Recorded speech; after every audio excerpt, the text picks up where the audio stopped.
Hello friends, welcome back to DC exam channel. जैसा कि दोस्तों आप लोग जानते हैं हम लोग क्या पढ़ रहे हैं, क्यूब एंड डाइस पढ़ रहे हैं, जिसमें हम लोगों ने डाइस पूरी तरह से पढ़ लिया था, कंसेप्ट भी सीख लिए थे। जिसने अभी तक नहीं देखा है डिस्क्रिप्शन में लिंक दे रखी है, आप वहां से डाइस और सारे कंसेप्ट सीख सकते हैं विद एग्जाम्पल। ठीक है, तो आज हम लोग पढ़ने वाले हैं क्या, क्यूब पढ़ने वाले हैं। ठीक है, अब देखो क्यूब जिसको हिंदी में हम लोग कहते हैं घन, और इस वीडियो में मैं सारे के सारे कंसेप्ट पढ़ाऊंगा, सारे के सारे कंसेप्ट बताऊंगा और साथ में एग्जाम्पल भी दूंगा। ठीक है, तो इस वीडियो को ध्यान से देखना, और जो इसमें मैं कंसेप्ट दूंगा उन कंसेप्ट को पेन और पेपर लेकर जरूर बैठना, उसको लिखना है। ठीक है, नहीं तो आप लोग भूल जाएंगे। सबसे ज्यादा विद्यार्थियों को इसी में समस्याएं आती हैं। तो सबसे पहले हम लोग जान लेते हैं क्यूब जो होता है, घन मतलब दिखता कैसा है। जैसा कि आप लोग यहां पर देख पा रहे हैं, ये है हमारा, क्या है, ये हमारा एक घन है, मतलब ये क्यूब है हमारा, इस तरह का दिखाई देता है। ठीक है, अच्छा आप लोगों ने देखो डाइस में देखा होगा, डाइस में क्या होते थे, नंबर दिया रहता है या फिर कोई लेटर दिया रहता है, कुछ भी वगैरह वगैरह दे सकता है। ठीक है, लेकिन जो हमारा घन होता है, क्यूब होता है, इसमें कोई भी आपको नंबर मतलब ओवरऑल कुछ भी इसमें आपको नजर नहीं आएगा। बिल्कुल सा ये सिंपल सा ऐसा दिखाई देता है जैसा आप लोगों को दिखाई दे रहा है। अब देखो, इसके कंसेप्ट बताने से पहले मैं छोटी सी चीज बताना चाहूंगा कि इसमें आपको जानना है कि इसमें फलक किसे कहते हैं या कितनी फलकें होती हैं, घन और भुजा किसे कहते हैं, भुजा कितनी होती हैं, ठीक, और कॉर्नर कितने होते हैं, कौन से होते हैं, कैसे काउंटिंग करते हैं, ये बेसिक्स चीज ये जानना बहुत ही जरूरी है, अदरवाइज क्वेश्चन बनाने में समस्या आएगी। तो देखो हम पहले बताते हैं इसमें हमारी फलक। अब फलक की अगर बात करते हैं तो जो हमारा बीच वाला हिस्सा होता है, ये जिसको छत जो दिखाई दे रही है, ये हमारी जो छत दिखाई दे रही है, ये हमारी क्या है, ये हमारी फलक होती है। क्या होती है, ये फलक होती है। देखो मैं यहां पर लिख दे रहा हूं, ये हमारी क्या है, फलक होती है। अब फलक टोटल होती कितनी है, चलिए गिनते हैं। तो फलक देखो, एक ये हो गई, दूसरी दीवार हमारी ये हो गई 2, ठीक है, एक हमारी इधर वाली देखो ये वाली हमारी हो गई 3, एक नीचे वाली अगर देखा जाए हमारी, तो नीचे वाली हमारी हो गई कितनी, 4, और एक अगर देखा जाए पीछे वाली जो दिखाई दे रही है हमारी 5 हो गई। ठीक है, और एक हमने काउंटिंग नहीं की है, मे भी एक देखो, एक इधर वाली देखो ये वाली, एक ये वाली। ओवरऑल हमारे पास कितने फलके हैं, टोटल हमारे पास अगर देखा जाए तो फलक, टोटल फलके हमारे पास कितनी है, 6। टोटल फलके कितनी है, तो 6 फलके हमारे पास हैं। फलके कितनी होती है, टोटल 6 होती हैं। ठीक है, देखो ये जान लिया है। अब बात करते हैं भुजा, टोटल भुजाएं कितनी होती हैं, टोटल भुजाएं कितनी होती हैं, अगर देखा जाए तो 4। अब भुजाएं देखो, भुजाओं पे हम इंडिकेशन करे दे रहे हैं। देखो ये वाली जो लाइन देख रहे हैं आप लोग, ये वाली, ये हमारी क्या होती है, ये हमारी किनारा जिसको कहते हैं भुजा, ये हमारी भुजा होती है। ये टोटल कितने होते हैं, 12 होते हैं। भुजा टोटल कितने होते हैं, 12 होते हैं। अब कैसे होते हैं, देखो मैं बता रहा हूं 12 कैसे होते हैं। देखो 1 2 3 4, देखो 4 हमारी ऊपर दिखाई दे रही है, 1 2 3 4, 4 ऊपर दिखाई दे रहे हैं। ठीक है, वैसे उसी प्रकार से देखा जाए तो 4 हमारी नीचे भी दिखाई दे रहे हैं। तो 4 और 4, ऊपर की 4 नीचे की 4 कितने हो गई, 8 हो गई। ठीक है, अब बगल वाली ये 9 और ये 10 हो गई। उसी प्रकार से इधर 11 और ये 12। ठीक है, टोटल हमारी भुजा कितनी होती है, 12 हो गई। अब बात कर लेते हैं किसकी, अब बात करते हैं कोनों की बात करते हैं। ठीक है, कोने, ओवरऑल कोने कितने होते हैं, तो कोने देखा जाए तो देखो, अब कोने यहां पर मैं इंडिकेशन कर दे रहा हूं, इससे हम कोने कहते हैं। ठीक है, जो ये दिखाई दे रहे हैं ये कोने हैं। अब पहला कोना, दूसरा हो गया, तीसरा हो गया, चौथा हो गया, है ना, और 5वां हो गया, छठा हो गया, 7वां हो गया और 8। ओवरऑल कितने होते हैं, 8 कॉर्नर होते हैं। कितने कॉर्नर जो हमारे होते हैं, कितने होते हैं, 8 होते हैं। ठीक है, इन चीजों को याद रखना जरूरी है घन पढ़ने से पहले, कि आपसे पूछा जा सकता है फलक कितनी होती है, तो बताओगे फलक 6 होती हैं। भुजाएं कितनी होती हैं, तो 12 होती हैं। ठीक है, जिसको किनारा भी कह सकते हैं। और कोने कितने होते हैं, टोटल 8 होते हैं। ठीक है, और मैं फिर बता रहा हूं इसमें कोई भी नंबर घन में नहीं दिया रहता है। अब इतनी चीज क्लियर हो गई। अब इसमें क्वेश्चन कैसे बनता है मैं अभी बताऊंगा, लेकिन देखो अब जैसे यहां पर कुछ मैंने फार्मूलेज, देखो यहां पर फार्मूला दे रखा है, इन फार्मूला को आपको याद करना पड़ेगा। देखो अगर आप लोग फार्मूला याद कर लेते हैं ना, तो आपको एग्जाम में बैठेंगे समय की बचत होगी और आप क्वेश्चन को जल्दी से, बहुत ही ज्यादा जल्दी से कर सकते हैं, ज्यादा नहीं है। अगर आप देखो इसमें अगर इस फलक को अगर काउंटिंग करने बैठेंगे ना, तो काफी ज्यादा आपका टाइम वेस्ट होगा, और समय बर्बाद होगा, जिससे आपका पेपर भी छूट सकता है। इसलिए फार्मूला याद करना जरूरी है, ज्यादा नहीं है। 1 2 3 4 5 6 7 फार्मूले हैं और सभी आसान है, और इनको याद करके आप टाइम की बचत कर सकते हैं। जैसे अब कैसे, जब क्वेश्चन कहेगा, जब कहेगा एक फलक रंगी हो, जब क्या कहेगा, जब कहेगा एक फलक रंगी हो, तब इसके लिए फॉर्मूला लगाओगे n-2 का होल स्क्वायर, का होल स्क्वायर, और इंटू में 6 है। ठीक है, देखो ये मैंने बॉक्स में कर दिया, ठीक है, ताकि आपको समस्या ना हो। ऐसे ही आप लोग लिखना और याद कर लेना, ठीक है। अब जब कहे दो फल के रंगी हो, जब कहे दो फल के रंगी हो, तब फार्मूला हो जाएगा n-2 एक ब्रैकेट में और इंटू में 12 हो गया। ठीक है, एक फलक होगी तो देखो ऐसे स्क्वायर लगा था, लेकिन यहां पर जब दो फलक होंगी तो n-2 एक ब्रैकेट में और इंटू में 12 हो जाएगा। अब जब कहेगा कभी भी, जब कहे चाहे कोई भी नंबर कितना बड़ा दे रखा हो, लेकिन जब कहे जब तीन फलक रंगी हो, हमेशा आपका आंसर 8 आएगा। ठीक है, नंबर चाहे जितना बड़ा दिया हो, ठीक है, हमेशा आंसर क्या आएगा, 8 आएगा। जब तीन फल के रंगी हो तो हमेशा 8 आएगा।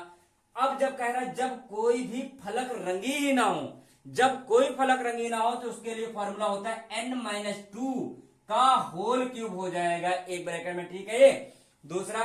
अब अगर पूछने लगा, यहां पूछा जब कोई भी फलक रंगी ना हो, लेकिन जब पूछे जब कुल रंगी हुई फल के निकालने हो, तो क्या करना है, n के क्यूब से, देखो n का क्यूब यहां पर माइनस है, ठीक है, माइनस, और फिर ब्रैकेट के अंदर n-2 का होल क्यूब लगा हुआ है। ठीक है, n क्यूब माइनस और एक ब्रैकेट में n-2 का होल क्यूब, ये फार्मूला लगाना है जब कुल रंगे हुए निकालने हैं।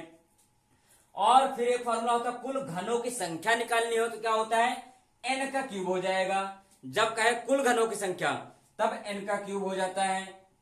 जहां पर आपको याद रखना है, ये भी एक चीज होता है कि n बराबर होता है बड़े घन की भुजा अपॉन छोटे घन की भुजा होता है। ठीक है, बड़े घन की भुजा अपॉन छोटे घन की भुजा होती है। बस ये छोटे से थोड़े से फॉर्मूले हैं। देखो पहली बार अगर देख रहे हो तो आपको बहुत समस्या आएगी भी नहीं यार, समस्या नहीं आएगी। ठीक है, समस्या नहीं आएगी जब इनको आप देखो कम से कम 2-3 दिन जब मॉर्निंग में उठकर इसको तुरंत याद करोगे तो आपको याद हो जाएंगे। और आपको डेली रिवाइज इसको करना है ताकि फार्मूला भूलो ना। ठीक है, और फिर आपको क्वेश्चन धड़ाधड़ क्वेश्चनों को उड़ा देंगे। अब जैसे मैं क्वेश्चन देखो एक आधा क्वेश्चन में कराता हूं ताकि आपको कंसेप्ट थोड़ा समझ में आए कि क्या हो रहा है, फार्मूला कैसे लगेगा। देखो मैं एक एग्जांपल करा रहा हूं, ठीक है, उसी में मैं सारे क्वेश्चन करा देता हूं। ठीक है, चलिए मैं क्वेश्चन कराता हूं। ये क्वेश्चन देखो इस तरह क्वेश्चन है। ठीक है, तो आप देखो इस क्वेश्चन को कैसे करना है, मैं सारे के सारे में फार्मूला जो है इसमें मैं यूज कर दूंगा। अब देखो कैसे क्वेश्चन ऐसा ही बनकर आएगा। ठीक है, और भी टाइप के क्वेश्चन आएंगे मैं बताऊंगा, क्योंकि अब देखो मैंने स्टार्टिंग किया है। ठीक है, मैं यूज करना बता रहा हूं कि क्वेश्चन कैसे आते हैं। क्वेश्चन बहुत सारे करेंगे, अच्छे अच्छे क्वेश्चन करेंगे। ठीक है, अब यहां पर क्वेश्चन क्या है, यदि 4 सेंटीमीटर भुजा वाले किसी घन को 1 सेंटीमीटर भुजा वाले छोटे छोटे घनों में क्या किया जाए, विभाजित किया जाए, तो कुल घनों की संख्या क्या होगी, ये चीज बताया है। ठीक है, अब देखो समझ में नहीं आ रहा होगा, लेकिन कोई बात नहीं, देखो अभी समझ में आएगा। अब देखो यहां पर आपको पहले इस तरह अगर क्वेश्चन आया तो आपको n निकालना पड़ेगा। n समझ रहे हो ना, n मैंने लिखाया था, जो n देखो हर फार्मूले में n लगा हुआ है, लेकिन n का मान पता नहीं होगा तो आप लोग कैसे सॉल्व करेंगे। तो देखो मैंने एक अभी लिखाया था फार्मूला की n बराबर, मैंने एक फार्मूला अभी लिखाया था, क्या लिखाया था, n बराबर मैंने फार्मूला लिखाया था बड़ी भुजा। ठीक है, बड़ी भुजा अपॉन छोटी भुजा, ये चीज मैंने अभी लिखाया था। ठीक है, फार्मूले में n बराबर बड़ी भुजा अपॉन छोटी भुजा होती है। तो आप देखो यहां पर बड़ी भुजा हमारी कौन सी दिख रही, देखा जाए तो बड़ी भुजा हमारी 4 सेंटीमीटर दिख रही, और ये तो भाई छोटी भुजा है ना, तो क्या करना है, बड़ी भुजा मैंने लिख दिया। ठीक है, और नीचे फिर 1 सेंटीमीटर लिख देंगे ऐसे। अब देखो देखा जाए तो ओवरऑल हमारा कितना आ जाएगा, n बराबर हमारा आ गया 4 सेंटीमीटर। n बराबर क्या आ गया, 4 सेंटीमीटर, मतलब n का मान 4 आ गया है देखा जाए। ठीक है, देखो बड़ी भुजा रखी और नीचे बटे में मैंने 1 सेंटीमीटर मतलब छोटे घन रख दिया। ठीक है, बड़ी भुजा अपॉन छोटी भुजा रख दिया। अब 1 का भाग करेंगे तो 4 ही आएगा, तो n बराबर हमारा आ गया 4। अब n बराबर 4 आ गया, लेकिन पूछा क्या, कुल छोटे घनों की संख्या पूछा है। कुल बताओ, तो कुल घनों की संख्या, कुल छोटे घनों की संख्या, मैंने अभी बताया था कुल घनों की संख्या के लिए क्या हमारा फॉर्मूला होता था, n का क्यूब होता था। ठीक है, कुल घनों की संख्या हमारा अगर घनों की संख्या निकालना होता है तो हमने फॉर्मूला भी बताया था n का क्यूब बताया था। ठीक है, क्या बताया था? n का क्यूब बताया था। तो देखो n का मान कितना है? 4, तो यहां पर 4 रख देंगे और 4 का क्यूब अगर कर देंगे 4 चौक 16, 16 चौको 64, तो अपना आंसर क्या आ जाएगा? 64 आंसर हो जाएगा। ठीक है, क्या हो जाएगा? 64 आंसर हो जाएगा। देखो समझ में आ गया होगा। ठीक है, पूछा है कुल छोटे घनों की संख्या, छोटे घनों की, कुल लगा तो है, कुल वो वाला फॉर्मूला ना समझना, लेकिन यहाँ कुल छोटे घनों की पूछा है, तो छोटे घनों की मैंने n का 4 निकाला, 4 जहां पर रख दिया, 4 को मैंने 3 बार गुणा करा दिया, तो हमारा 4 चौक 16, 16 चौको 64 यहाँ पर आंसर आ गया है। ठीक है, अगर यहाँ पर पूछता कि दो फलक अगर रंगी है, अगर पूछ रहा है दो फलक रंगी हैं, दो फलके रंगी हैं, फलक रंगी हैं, तब आंसर क्या आएगा? तब इसके लिए फॉर्मूला मैंने लगाया था। देखो जब पूछे दो फलक रंगी हो, दो, या फिर मैंने मान लिया चलो यहां पर एक फलक रंगी हो, जब एक फलक रंगी हो, ठीक है, जब पूछे एक फलक रंगी हो, तो मैंने फॉर्मूला अभी बताया था n-2 का होल स्क्वायर इंटू 6। अब देखो यहां पर मैं n का मान रख रहा हूं, तो देखो n का मान कितना था? अभी मैंने 4 निकाला, तो मैंने 4 रख दिया, -2 फॉर्मूले में लगाया और उसका स्क्वायर कर दिया, 4 से 2 जाएगा तो 2 बचेगा, और 2 का स्क्वायर कितना हो जाएगा? 4, हाँ सॉरी यहाँ पर देखो इंटू में 6 भी लिखा हुआ है। ठीक है, अब 4 से 2 जाएगा, तो 4 से 2 जाएगा तो 2 बचेगा, और 2 का स्क्वायर कर देंगे 4, और गुणे में हमारा 6 पहले से दे रखा है, तो हमारा कितना आ जाएगा? 24 आंसर आ जाएगा। ठीक है, अगर पूछता है दो फलक रंगी हूं, दो फलक के लिए कह रहा है, अगर दो फलक के लिए कह रहा है, दो फलक रंगी हूं, तब क्या करोगे? इसके लिए मैंने अभी फार्मूला इसके लिए भी बताया था। इसके लिए क्या फार्मूला बताया था? तो इसके लिए बताया था n-2, ठीक है, एक ब्रैकेट में और इंटू 12 था। ठीक है, तो अब देखो ये चीज यहां पर मैं लिख दे रहा हूं यहां पर। ठीक है, तो जब दो फलक n की जगह पर कितना रखना है? 4, तो यहां पर 4 रख दिया, माइनस का 2 कर दिया, और इंटू में हमारा 12 दिया है फॉर्मूले में। 4 से 2 जाएगा तो हमारा कितना बचेगा? 2 और 12 का गुणा करा देंगे, क्योंकि फॉर्मूले में दिया है। 12 2 जा कितना हो जाएगा? 24 हो जाएगा, तो हमारा आंसर कितना आ जाएगा? 24 आंसर आ जाएगा। ठीक है, अगर 3 फलक कह रहा है, अगर 3 फलक कह रहा है, देखो अब देखो सारे में जितने फॉर्मूले हैं सारे के सारे मैंने इसी में प्रयोग करना है। ठीक है, वो मैंने कर भी दिया है। देखो अब यहां पर अब कह रहा है 3 फलक रंगी हूं, 3 फलक रंगी हूं, तब आंसर क्या आएगा? मैंने बताया था हमेशा हमेशा याद रखना 8 आएगा। जब 3 फलक रंगी हूं तो हमेशा इसका आंसर क्या आएगा? हमेशा 8 आएगा इसका आंसर। ठीक है, अब जब कहे 4 फलक रंगी हो, तो 4 भैया 4 फलके कभी हो ही नहीं सकते, क्योंकि अगर 4 फलके कभी इसका होगा नहीं। अगर 4 फलके कह रहा है तो हमेशा 0 लिया जाएगा। ठीक है, अब अगर बात करते हैं, अगर यहीं पर अगर पूछ लिया कि कुल रंगे हुए, हाँ कुल अगर निकालना है, कुल संख्या निकालनी, कुल रंगे हुए अगर निकालना है तुम्हें फलके, कुल रंगे हुए फलके निकालना है, तो कुल रंगी फलके अगर निकालना है तो मैंने अभी फॉर्मूला बताया था n का क्यूब माइनस n-2 का होल क्यूब, ये चीज मैंने बताई थी ना। तो अब देखो n का अगर हम क्यूब करते हैं तो n के स्थान पे 4 रखेंगे, 4 का क्यूब माइनस ब्रैकेट वाला n की जगह 4 रख दिया, माइनस का 2 और क्यूब लगा दिया। 4 का क्यूब मैंने अभी निकाला था 64, और 4 में से 2 जाएगा तो 2 बचेगा, और 2 का क्यूब कर देंगे, मतलब 2 का क्यूब मतलब समझ रहे हो ना, 2 को 3 बार गुणा कराएंगे तो हमारा 8 आ जाएगा। अब 64 में से हमको 8 घटा देंगे तो हमारा कितना बचेगा?